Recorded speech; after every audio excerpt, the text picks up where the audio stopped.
eminently well as the object of grant applications. It's not that we want to do away with that.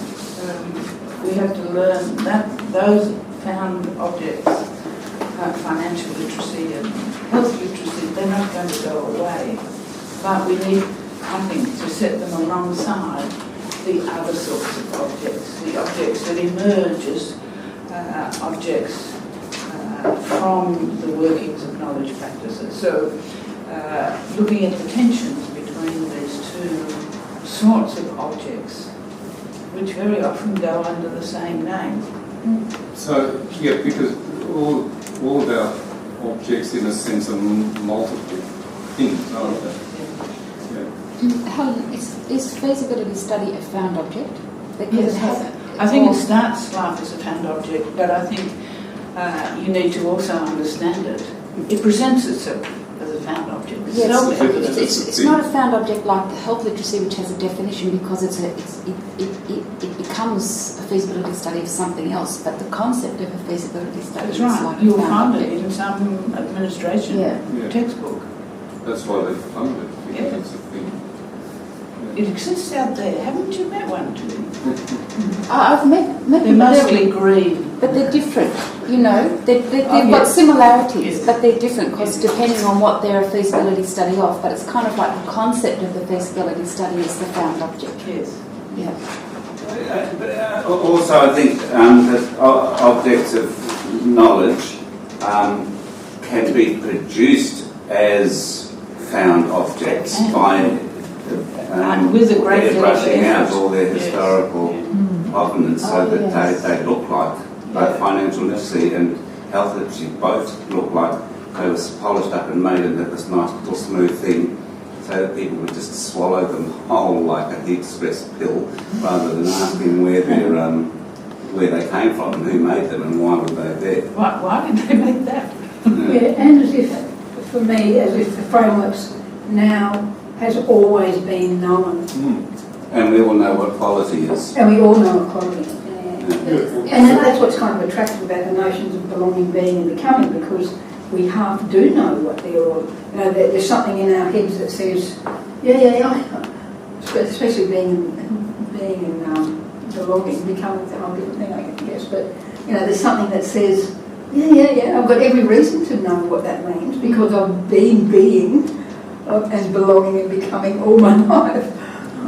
But they're also provisional things, aren't they? They're things that can be contested But it's also hard to imagine that 10 years ago the government would have called something quite the same thing. Precisely, we didn't, that's the whole, Sorry, I just wanted to ask with Julia's thing, is the feasibility study, is it an object of knowledge or is it a technology of knowledge? Because it's a question. Are you talking about, if you're talking about them generically, then maybe that's a technology of knowledge because they get applied to other things. Yeah, but I don't make any difference. But for me, objects of knowledge, practices, are technology, forms of technology. But Technologies are emergent from previous workings of knowledge practices. So things clot. So would I be right to say that heat stress is now object of knowledge? Or would I be right to say that... I think heat stress is both found, and the heat stress is interesting because it seems to be experientially found.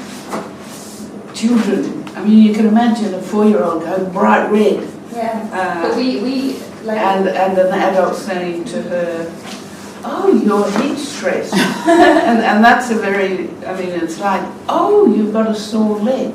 Or It's like the intertidal zone, because you've got all these symptoms that you collect together under the type of heat stress. It seems to be, it seems to be a very simple object, like pain.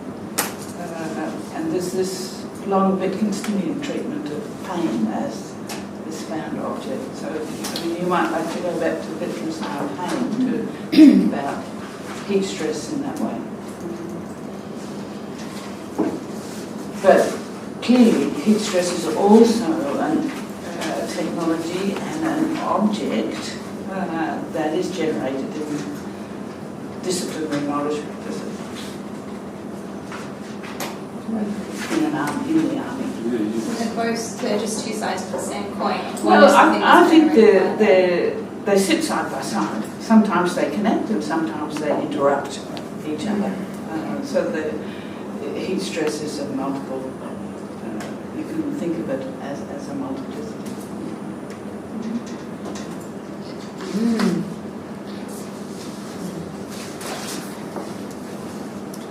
Okay, so we'll sort of stick to the reading now and keep following Foucault, although as I said when I first started, Foucault's going in one direction. He wants to use governmentalities as analytic to unpack populations and states. We don't particularly want to go there. We want, I think, to go somewhere else. So we're reading across the grain of this text a bit. But we'll stick with it for the moment, going in the direction of the weft, or the warp, or the grain. And then we'll sort of cut off and do our own thing after lunch. Okay, so we see here that Foucault, about at page 121 or 122, begins on this section on the history of to govern. This is where he's a philologist. And so he notes that before it acquires its specific political meanings in the 16th century, to govern covers a very wide semantic domain: movement in space, material subsistence, diet, the care given to an individual, the exercise of command, of a constant, zealous, active and always benevolent prescriptive activity. It refers to the constant control one may exercise over oneself and others, over someone's body, soul and behaviour, and intercourse to a circular process of exchange between one individual and another. And that exchange between one individual and another is really how I think he's imagining power relations. That's what that exchange is. Someone, a sergeant,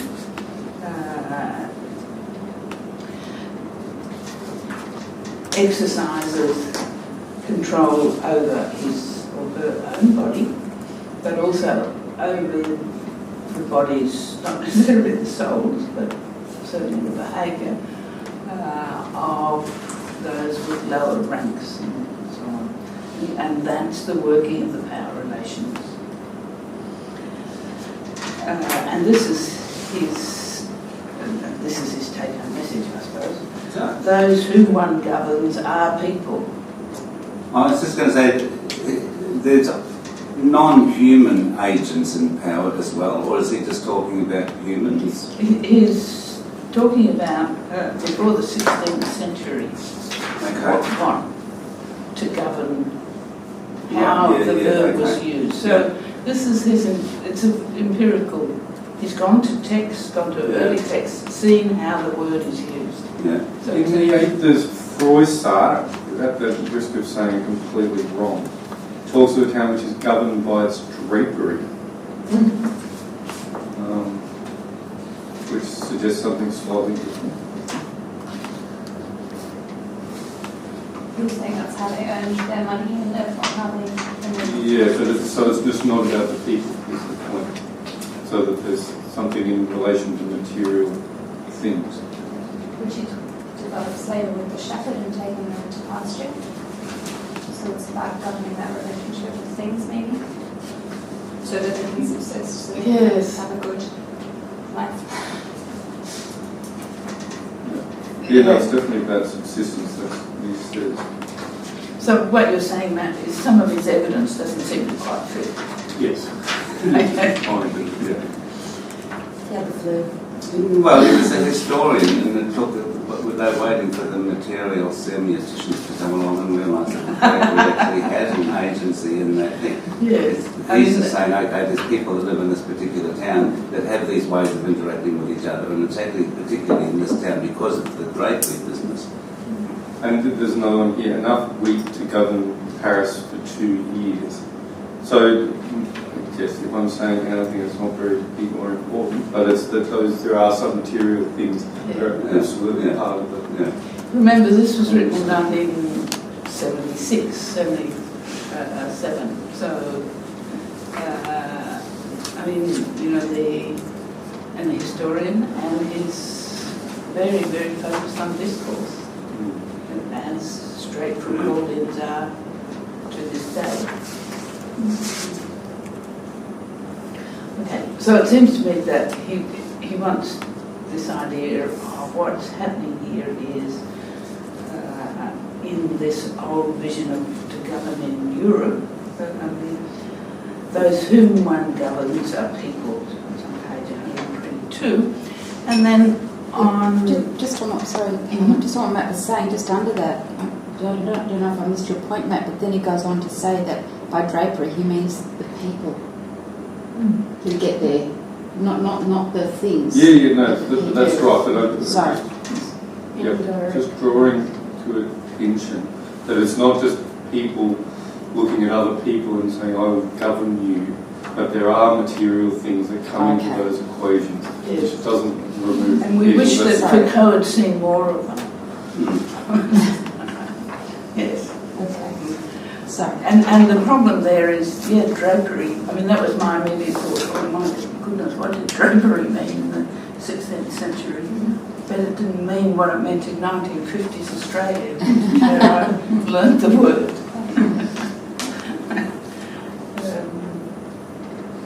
Okay, so in the next slide, he makes this point, and I think this is quite interesting from our point of view, although he doesn't make much of it. But I think this is something that's quite significant for us. The idea of governing people is not a Greek idea, and nor do I think it's a Roman idea. He doesn't quite agree with that later, but in Greek literature, the helmsman, the rudder, the pilot, the person who steers the ship is the activity of the person who's head of state. So in Greece, it's not this constant control one may exercise over oneself and so on. The governor is the person who steers the boat, and people are only governed to the extent that they made the decision to get on the boat and go along with that activity of the governor. So the relation between the governor and the governed there is very different to the sort of governing that is constant control exercised over oneself and others. That's the point. I gave you women. Foucault always left out women too. I think I took this a bit too literally as well, because I was a picture of a boat and I had a look at the pictures of ancient Greece, and the captain doesn't control the boat, he controls the sailors, and the sailors control the boat. So if you've ever been on a big boat, then the captain's job isn't to take the oar and steer the boat literally. He controls the sailors. Well, I guess Greece is like an island nation, so it's quite important, like the boats were there for trade, they were there for for defence, they were there for, just pretty much everything was your boat, so the sail was quite important. And I guess I was too literal because I saw there's a difference between Egypt and Greece, because Egypt, you've got the flooding delta, so people have to move all the time, so it's like a nomad population. That's a great explanation. Yeah, that's why it's a difference, because in that time, like a shepherd is really important because you have to move. And so I guess I saw it more as just they were looking at who was important in their culture. And one it was the shepherd and one it was the So you're going one better than Foucault. You're he's identified these different styles or different modes of governing, and you're saying, yeah, well, that makes sense if you look at what people do. So you're identifying the origins of that difference in the actual place. But yeah, that's very nice. I don't think that's useful at all.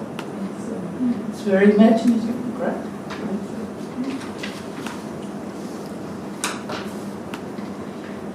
But the point is that what it feels like to be a person who decides to get on a boat that the captain controls by directing the sails. For them, I prefer to be a sailor than I would a sheep. Because a sheep, they're going to get killed. Whereas a sailor, if they all work together, they get to where they want to go. Like, I definitely prefer to be a sailor than a sheep. Or a goat. Either one. I think from our point of view is to what would it to ask what about our Aboriginal friends? Would our Aboriginal friends rather be a sheep or a goat or a sailor? And what style of governance? I mean, Foucault's done this nice thing of saying, oh, you've got the Egyptian and the Semitic origin, and you've got the Greek origin. So he's already created a difference, and that's useful. I did the same thing in my talk last night. That's slightly modest, but yeah, picking up on that difference and the way that difference actually expresses what's in place.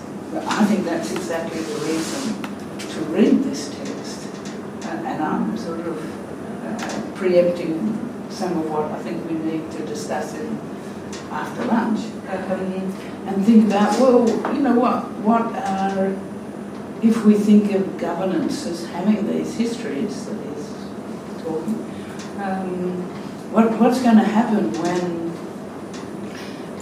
a form of governance that sort of mostly comes from being sheep, if we're to believe Foucault, but there's a bit of, you know, being a sailor on a ship there too, when that meets a completely other.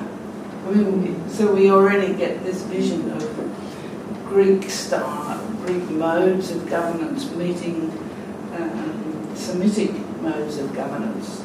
Something happened. Okay, well, we're actually embedded in something very similar to the situation that Foucault's painting there. I guess when I thought of it in that relation, like, you know, the people came across, thought themselves as shepherds and Aboriginal people just as sheep, which is kind of, you know, impassive sort of. Yeah, but I think that might have just been a fantasy in the missionary mind. Yeah, exactly. But I think also the other thing is that goats, they're probably better off without the shepherd, like, because everyone says, oh, the good shepherd. But goats are really good at finding food. Like, you know, if they went off, the goats wouldn't suffer for it. They'd just climb a little hill and find some food. It would be the shepherd that would suffer because they wouldn't be able to sell the goat and make money from the goat. So the goat would be fine, but the shepherd would suffer. Whereas, I don't know, I guess that was a bit tricky as well. Everyone was saying, oh, it's good for the sheep. It's not good for the sheep. Sheep are fine on their own. Well, they might get eaten by wolves, though. But we're getting a bit off the point.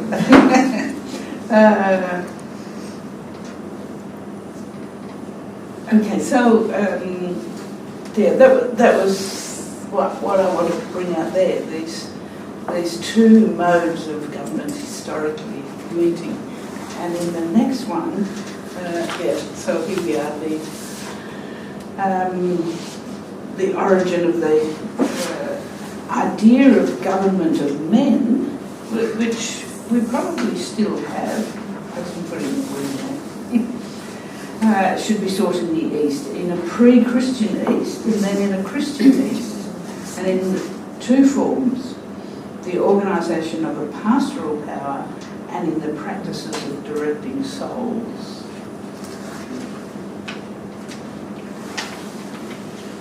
Okay, so that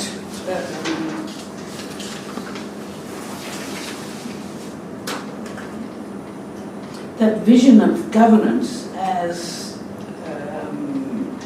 governance of people who are understood as sheep, seems to me to be a really useful insight for us here. So so I want to keep those two things, the two visions of governance, which Gemma nicely took back to the difference between the eco-economy, if you like, of the Nile Valley and the eco-economy of the Greek islands. And so we can speculate at how ways of life relate to emergent modes of governance. There's one thing I would like to get some clarification on. With the notion of that pastoral form of government of shepherd and his sheep, seems to imply that around that eastern part of the Mediterranean, nobody was in control of land. The shepherds and their sheep just wandered out into the countryside. So there's some nice grass over there, I'll graze my sheep there. But presumably there would have been lots of shepherds and lots of flocks of sheep, and there must have been arrangements by which you could go some places and not, I imagine. But it sort of reads as if, yeah, we can just wander across the earth, with our little tribes of sheep or people doing whatever we want wherever we get, which I think has got important implications in terms of how things are conceptualised here in Northern Australia, and that different forms of belonging to land that are implied in Northern Australia that contrast with that kind of, yeah, we can just sort of wander wherever we want. But that, yeah, doesn't come through in this, how that, arguably the Greek system says, here's the city, here's where we belong, we defend it. But over there we can... And these guys had a different role in that, didn't they? Mm-hmm. They weren't there looking after the people, they were just standing there and creating the walls. Yeah, defending the walls. But then that's the nice parallel that you get between sovereign power and governmentality, and then also between the sovereign state with international borders where it's all about land, and then governance is the population, and then you get these weird intersections where you have both kind of rationales going on side by side, and it becomes about, do you protect your population within the borders of the state, and they all have the same colonial life up into the boundaries of the state, so you get an intersection of these two discourses in the modern. Absolutely. Yeah, my I guess I'm just curious as to how did things work in the Eastern Mediterranean in terms of the practice? It's more that they... Yeah, but how did they still must have seen so-and-so coming over the hill with his flock of sheep and my flock of sheep. So one of the things that's just shipping them away from the other track. Well, I think, yeah, because there's a migration, so if you imagine here there's a wet season and a dry season, so local people go different phases depending on the season. So you'd go where the food is, and it's the same. So if you think you've got this massive Nile delta, so when it floods, you can't be there because it's underwater. So you have to take a little sheep. So it's like a migration route that's. But presumably with other people and other. Yeah. So it's like here people, like all nomadic tribes, they migrate along migration routes following the seasons, like animals do. Yeah. And so it's a similar kind of thing in that route. So people don't say, okay, we own this little bit of land. They just say we've got the right to follow. Oh, yeah. And there will be processes of negotiation as to how that works. So I did some work in the desert in Central Australia, and there are points in time when in deep drought, Aboriginal people from hundreds of kilometres would descend on particular spots which were not theirs, in a sense. But everybody knew that that's where we had to be in order to survive this particular climatic thing. And then when the rains come and people can go off with them. So there had to be arrangements by which people would say, even though this is not what we would ordinarily do, we all know we have to do that now in order to allow ourselves to then go back and do what else we normally do. So there must be, so my point is just that there must be sort of processes in place which are a little bit hidden by the notion that we all just wander around with our clocks wherever we want. To me, it's significant that he says on page 125 that the Greek God is a territorial God and the Hebrew God is the God of people moving from place to place. So once you're on the move, you need a shepherd. And so it's not that they didn't have shepherds in Greece, it's just that they were all holed up in these little towns defending themselves and using their gods to help them. That explains why the West was so incredible at colonising the rest of the world, because they were on the move all the time. Yeah. And they had a God looking after them. I was thinking why a sheep culture would be so colonising, and it's precisely because of that, because they don't belong to here. They're actually spreading like a virus. I think that would be mercantilist colonisation, which is based on trade routes and all of that kind of stuff. But then the later form of colonisation adopts the kind of city-state model, and that's when they started to define territorial borders and mark lines and stuff. So I think actually colonisation we see today is the result of both of those things again coming together to have this really in-depth but also territorial mode of governance. And there was the motivation of not only directing souls but saving souls as part of the colonisation. I think the pastor is responsible for the salvation of the sheep.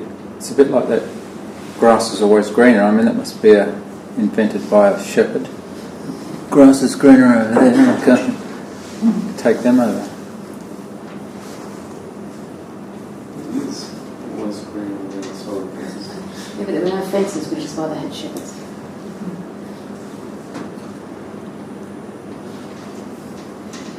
So,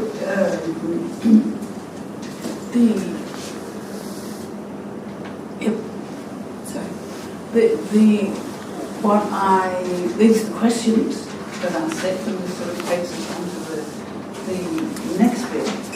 The text seems to fall into two rather distinct parts, or it is to me. What are these? Do you think? What are the two parts? It seemed to me that the first part was to do with how it's possible to think about taking a step back and looking at the whole of the relationship between the state and the population through the same methods that we've used for looking at medicine. So it's actually possible to look at the interaction between. That's what he's saying, that let's do it on government. I think what we're saying here is let's have a look at the two governmentalities that may be at work, the Indigenous one and the Western one, and how can we take a step back and understand their objects, particularly since the Aboriginal one that we can't actually claim to understand or be part of, so we can only understand it through its objects or how its objects become presenting to us. And I think the second bit was to do with what Trevor was saying, really, how do we understand the paradox of that shepherd as being the one that's looking after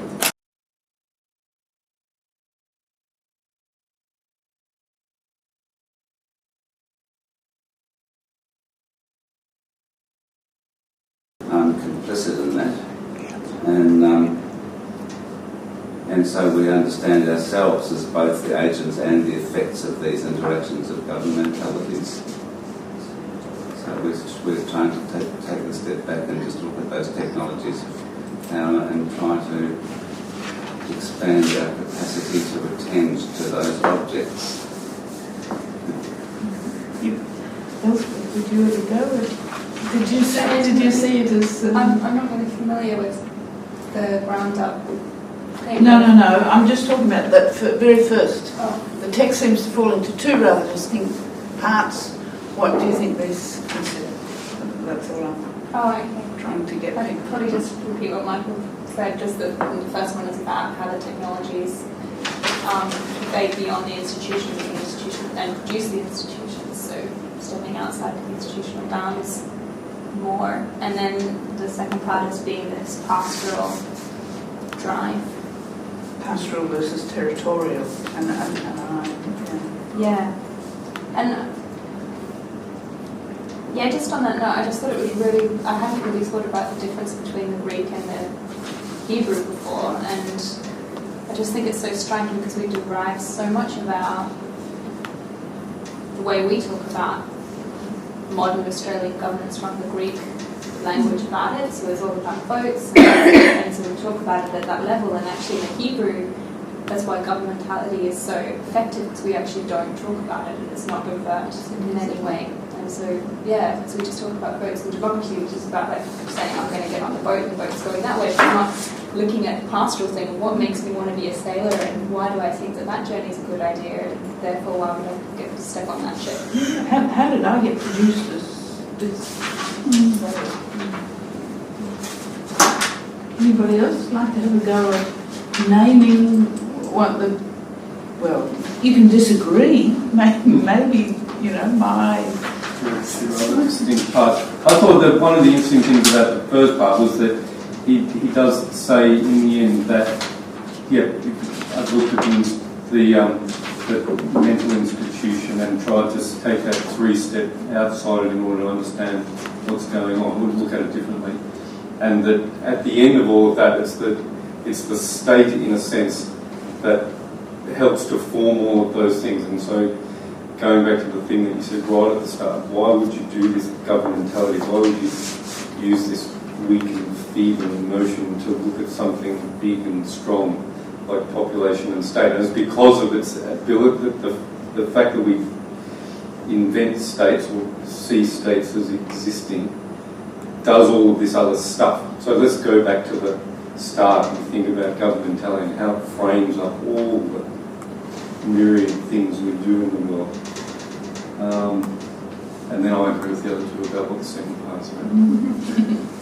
I'll put it possibly too succinctly, it's the technology of power versus the power of care. And it made me, it seemed very clear at the time I read it, but I have no idea now why it made me think of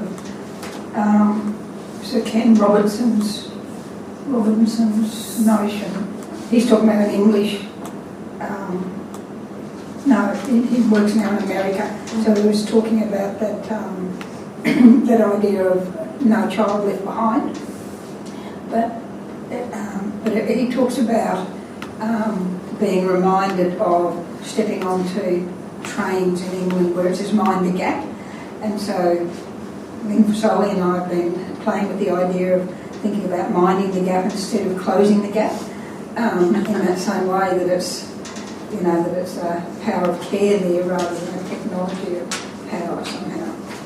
It seemed like it made sense at the time, but now I have no idea why there was any link there. But no child left behind. It's very pastoral. Yeah. But it just hasn't worked. No. Same as closing the gap seems like it's, like it's actually, that could be seen as pastoral as well, depending on whether you think close it so you're more like us, or close it so that we're somehow kind of coming together. But minding the gap seems to me more a useful pastoral. I think you ought to offer that slogan to Tony. Yeah. 3 words.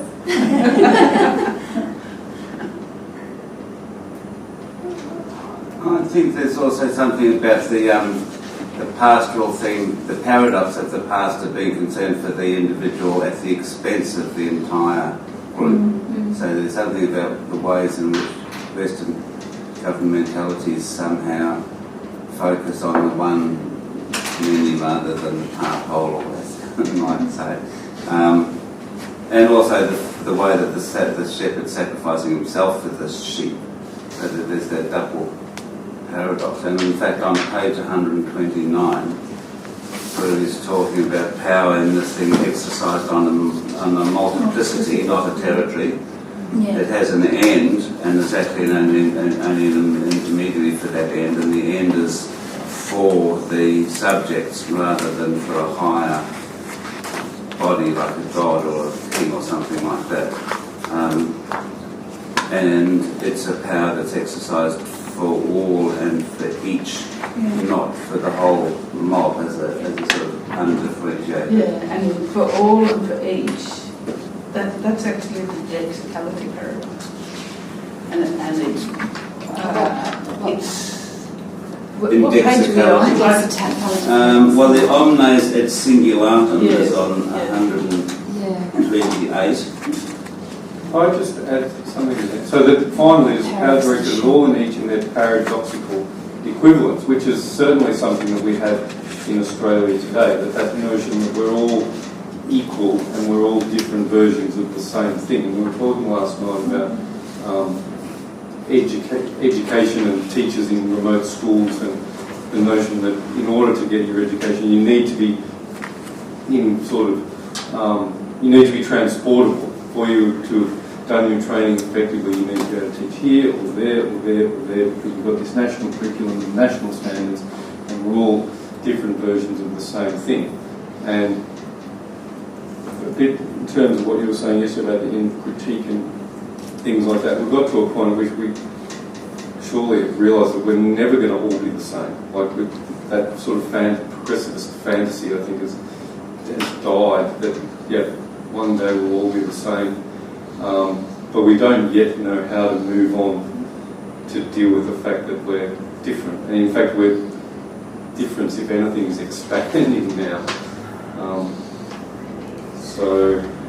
It's interesting to think that notion that we're all this equality and sameness stuff is actually in that pastoral mode of care, pastoral mode of governing.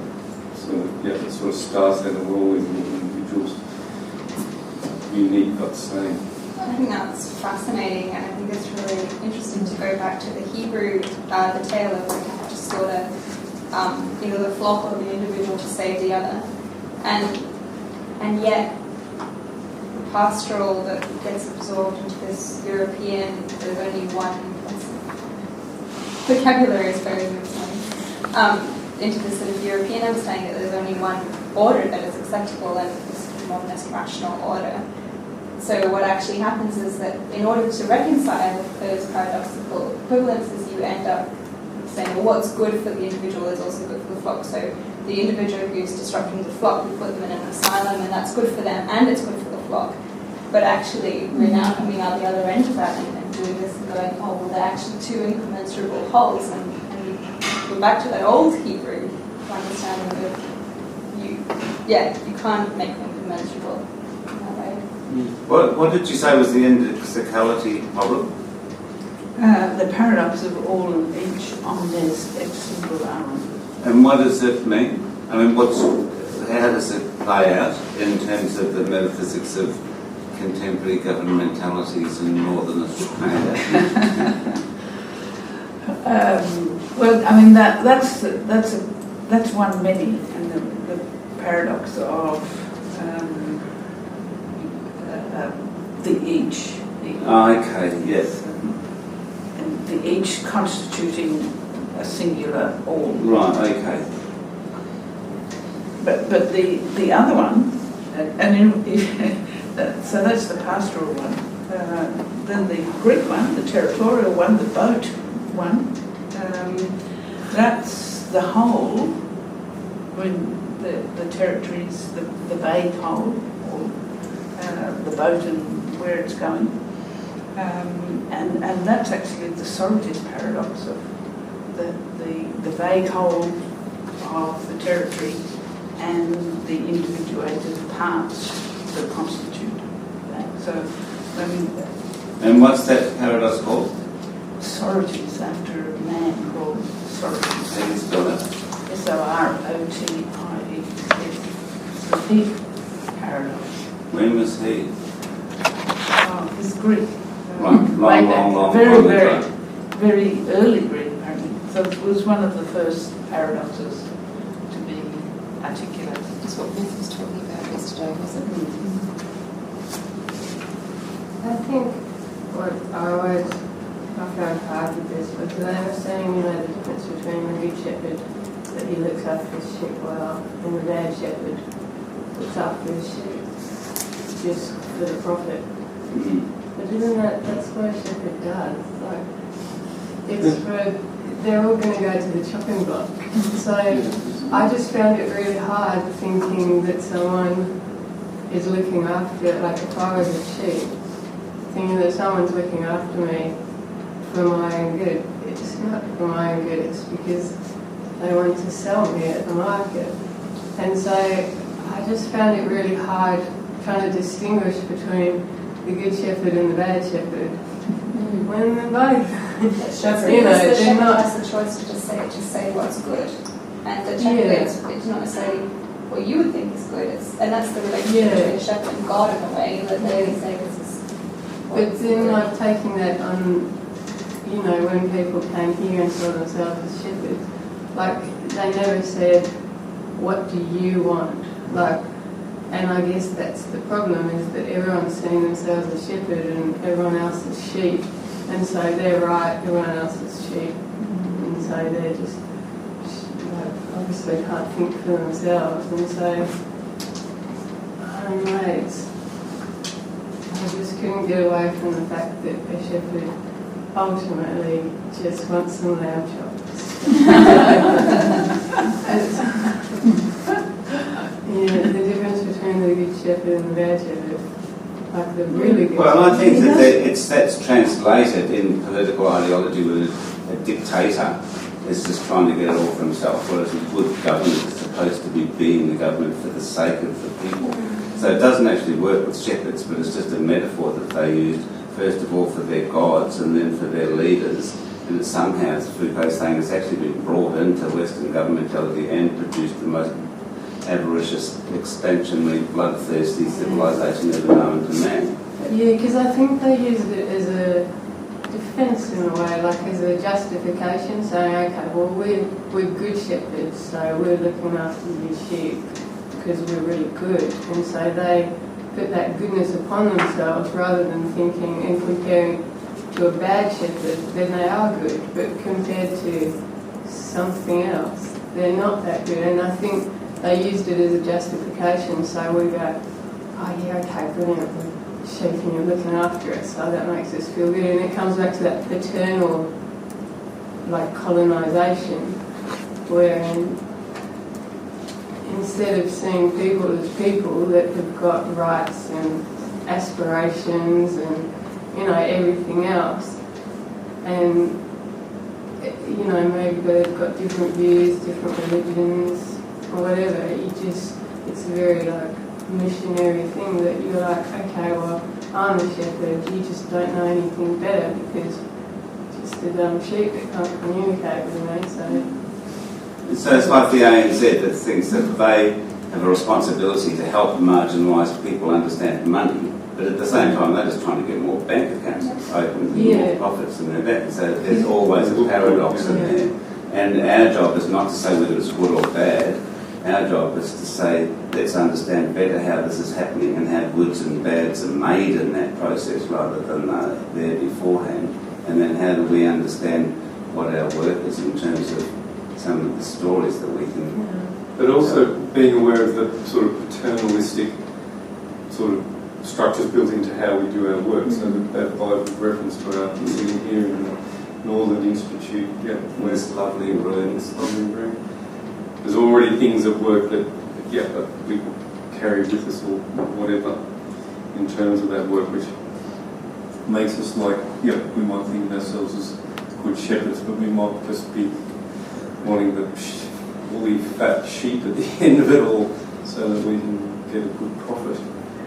And there's certainly times where we're the sheep. Mm. And we're not always... More often. I don't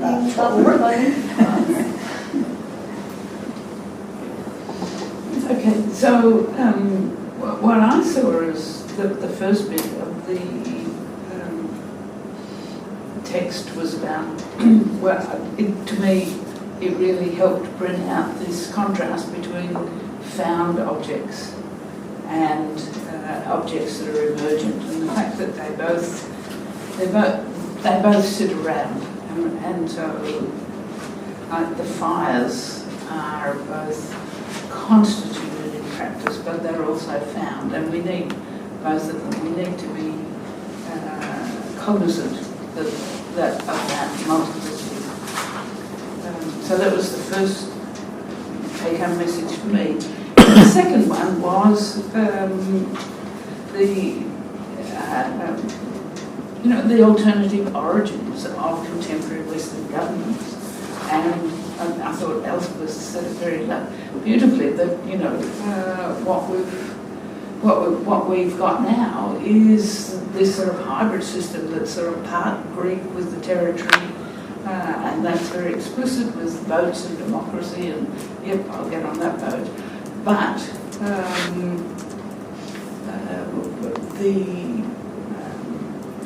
I suppose it's the difference between Parliament and the civil service, in a way, works very much on the shepherd, on the pastoral basis of government of men and women and children. So both of them are there. So it's not like governance is this, completely homogeneous, monolithic something. It's got this implicit tension in it, and I see it as different forms of generalising. So it's my old 1 million whole parts generalising, getting in each other's way, sometimes working together and so on. So that seemed to me to be the two parts of what we might take away. And then going on to our own issues, because we're all working in governance in Northern Australian communities. That's what we're here. Not only is this multiplicity of objects of governance relevant, and the contrasting directions and associated with origins of governance present in contemporary governance, but then there's a whole other multiplicity and complexity and mess with when we work in Aboriginal contexts, and so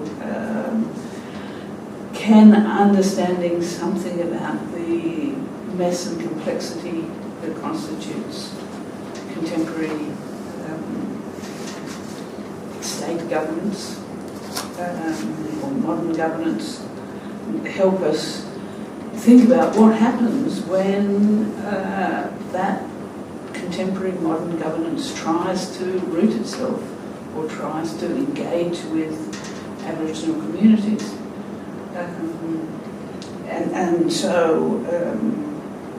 So our approach to governance sees the knowledge communities. These knowledge communities are very different.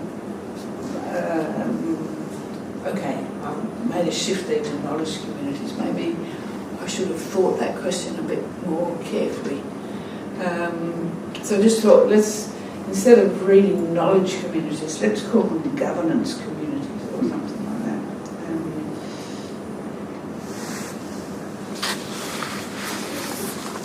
So these differing governance communities working together, and so if we think of them working generatively in effecting policy from the ground up, which is not necessarily referring to the ground up project. It's really trying to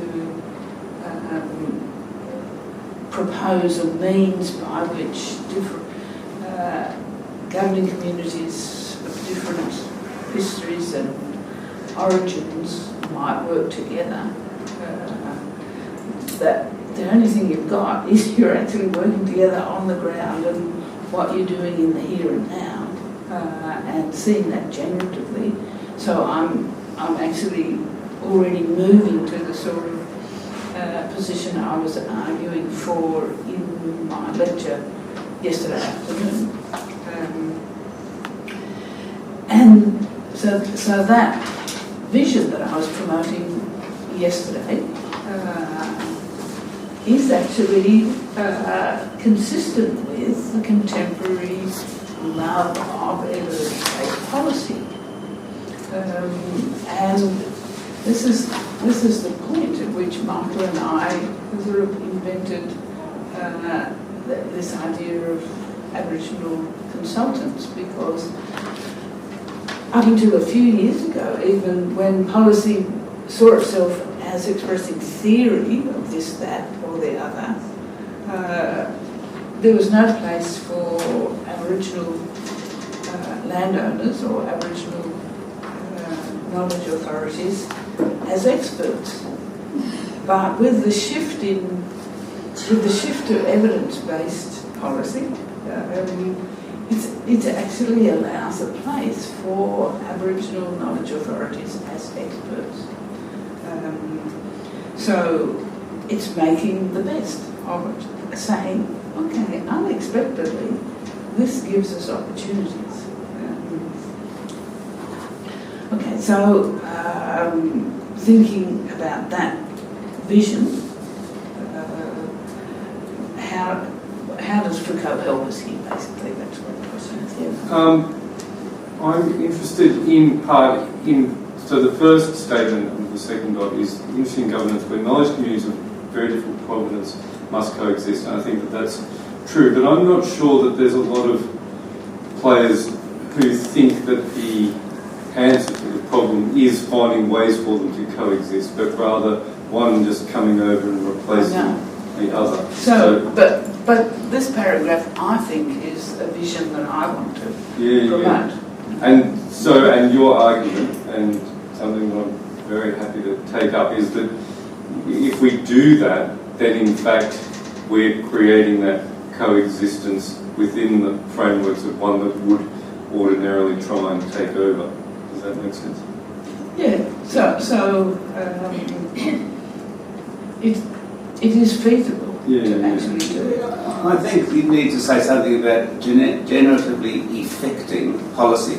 When you're effecting policy, you're putting existing policy into effect and also creating policy on the run, so that you're working with policy as a very loose thing that's both solid but easy to be dissolved or to be changed. But we're not affecting policy. No. Well, we are affecting policy, but that's only part of effecting policy, which is actually making policy and implementing it at the same time in a messy sort of relationship. Is that how would you talk about affecting policy? Well, I think Matt talked about affecting policy. In other words, if we do the generative thing, well, we do have an effect on. Okay, but doing the generative thing is effecting policy, and actually doing it as you go along, and in a way making it a fait accompli in the here and now. And the affecting is, well, you know, can we change people sitting in comfortable rooms in other places? I'm just wondering if we maybe need to pay more attention to what effect evidence-based policy as its own technology has on those generative processes, because when I think of evidence-based policy, I think, oh, they want you to enumerate and calculate and give numbers of people and turn everything into surveys and all this knowledge that might be, I don't know anything about Indigenous knowledges, but knowledges that may not conform to those sort of stable in space and time and, you know, solid objects, whatever it may be. I just wonder if evidence-based policy puts pressure on other knowledges to be interpreted into a different frame, and then they lose their... Yeah, and so the response is to say, oh yes, you do evidence-based policy, here it is, and what you do is do Indigenous knowledge practices. And so you try to do the effect, and that's what we actually did with the literacy, financial literacy. What was to really turn it around, engage Aboriginal knowledge practices. It actually involved Michael in an enormous amount of translation. So it's an Indigenous understanding of what was evidence, not a Western understanding. Well, in Indigenous insistence that you change the question, actually. I think one of the things that Helen's taught us over the last few years is that that evidence-based policy is potentially a really nice way of doing, rethinking what we're doing, because it used to be that there was a government policy, based on the 10 Commandments or whatever, that were just all these rules and regulations that they just have to come there and be implemented. And then the government slowly started to say, let's just do what's good for people. So there's something very pastoral about evidence-based policy in the sense that they're saying, let's do what works for the sheep out there rather than let's make up the rules and just implement them. So I think Helen's basically saying we need to grab hold of that claim for evidence-based policy and rework it in interesting and different ways so that it makes our research actually generative and sort of provides a critique of policy at the same time in the policy process. And what you were saying yesterday about the sense being more like a foxtrot, the two-step process of just the policy and the evidence making. The evidence is the policy and the policy is part of that process, which is really interesting to look at in terms of some of the stuff that we're doing. Yes. So it's a way of being bold. Okay, you might think evidence-based policy comes in tables and reports. Have we got evidence-based policy for you? And people wear it, we've discovered, if you're bold and funny. Throw in some steak knives. And I think that's where one of Julie's big things is that the evaluation of what we do, the complex evaluations and who's involved in the stories that we tell and the sorts of evidence that we get for as projects unfold is really a crucial part of the whole policy work that we sort of tinkering around at the edges. So it's quite a grand vision of changing the world. You do risk being seen as too cheeky and losing, either not getting or losing funding for some projects, don't you, really? Or alternatively, where the ground-up policy implementation, whilst you're doing things, is happening despite what's being imposed rather than because of it, or rather than with any acceptance of it. So subverting it somehow. Yeah, I've always had a vision of that ground-up stuff like that as being subversive. Yeah, and we're trying to think of it much more in terms of the bureaucrats and the policy people are as important players in the thing as the... so we're just lucky that we're able to do that in a way that we're not being told by a regime that we have to deliver training or something. And do you think that in itself, the possibility of doing that, is in itself something in Northern Australia that may not be possible elsewhere? Well, there is you're looking at the evidence base. There's the evidence that training works, isn't there? The evidence that there's been. Yeah, but that hasn't ever stopped governments before from. I think the answer is that we can find new ways to do it in Northern Australia that would be quite different, but I think it's what Helen's here for, in a way, yeah. But also because it's an interesting, difficult case. Yes. And the project that Michael's got is predicated on a methodology that just wouldn't have held water 10 years ago. Except that we wrote it. You see. Oh yeah, but the government are coming in and saying, yeah, we love this is a great idea, why didn't nobody think of this before? I'm not saying it's necessarily a new idea. Yeah, it's sitting there for a long time in a different form. But somehow there's a set of circumstances I think it's in our collective world that... Well no, this is not somehow, so I'm not arguing, I don't know its genealogy and it would be interesting to unpack it, but there is this whole notion of governmentality means that we can see things that are at work that are bigger than any particular little example. And so there is a space now in which we're saying, oh, actually there's different ways of doing this stuff that open up the possibility for the normal consultants initiative, this particular project, and people kind of say, yeah, that's a grand idea. I'm sure they're going to get shocked when they do it, but that's all right. Yeah. The thing, Mel, that I think is really interesting, just from what we were talking about this morning about the boat, and the captain is responsible for the passengers only insofar as they've agreed to come on board, and that there is a powerful sense that Aboriginal people in remote communities are sort of on board and not sort of on board, and they're definitely on board something else at the same time. And are they being given the choice? And so there's those questions about who's on board and who's not, and that's what makes the possibilities of this sort of stuff different here than it might be in other places. Sometimes you think the very best thing we could do, and white fellas could do it, just get the hell out of there, get out of communities. Right, but it's not going to happen, so Well, it's not we gonna have to think of a happen, different right. solution. Yeah. Okay.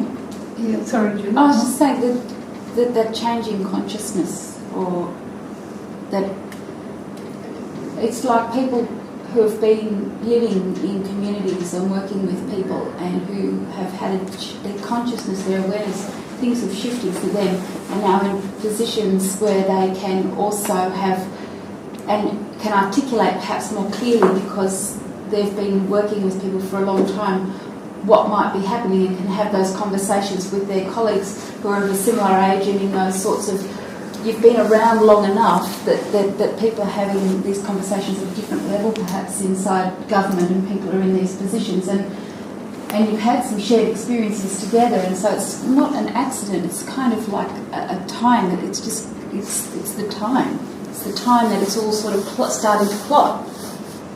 It's not just a somehow, it's...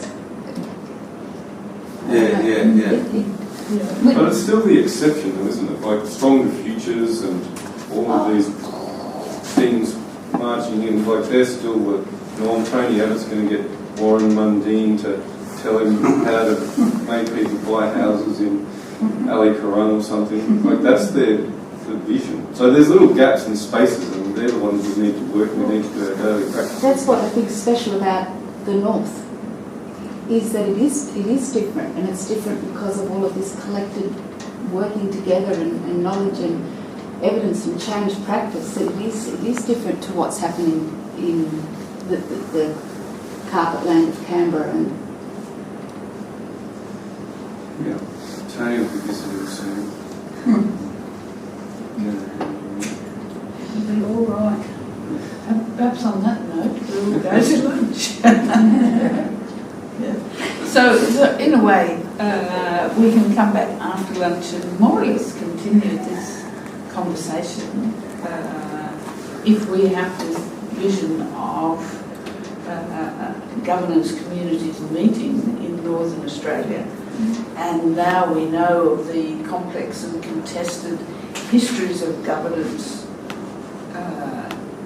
that's embedded in contemporary modern governance. What does it, what does it imply? What do we do? What does it mean for us? How do we, like the so what question? In terms of our object, Yeah, maybe. if you want to. Okay, back here by 2 o'clock, everyone. Doors close at 2 to 2.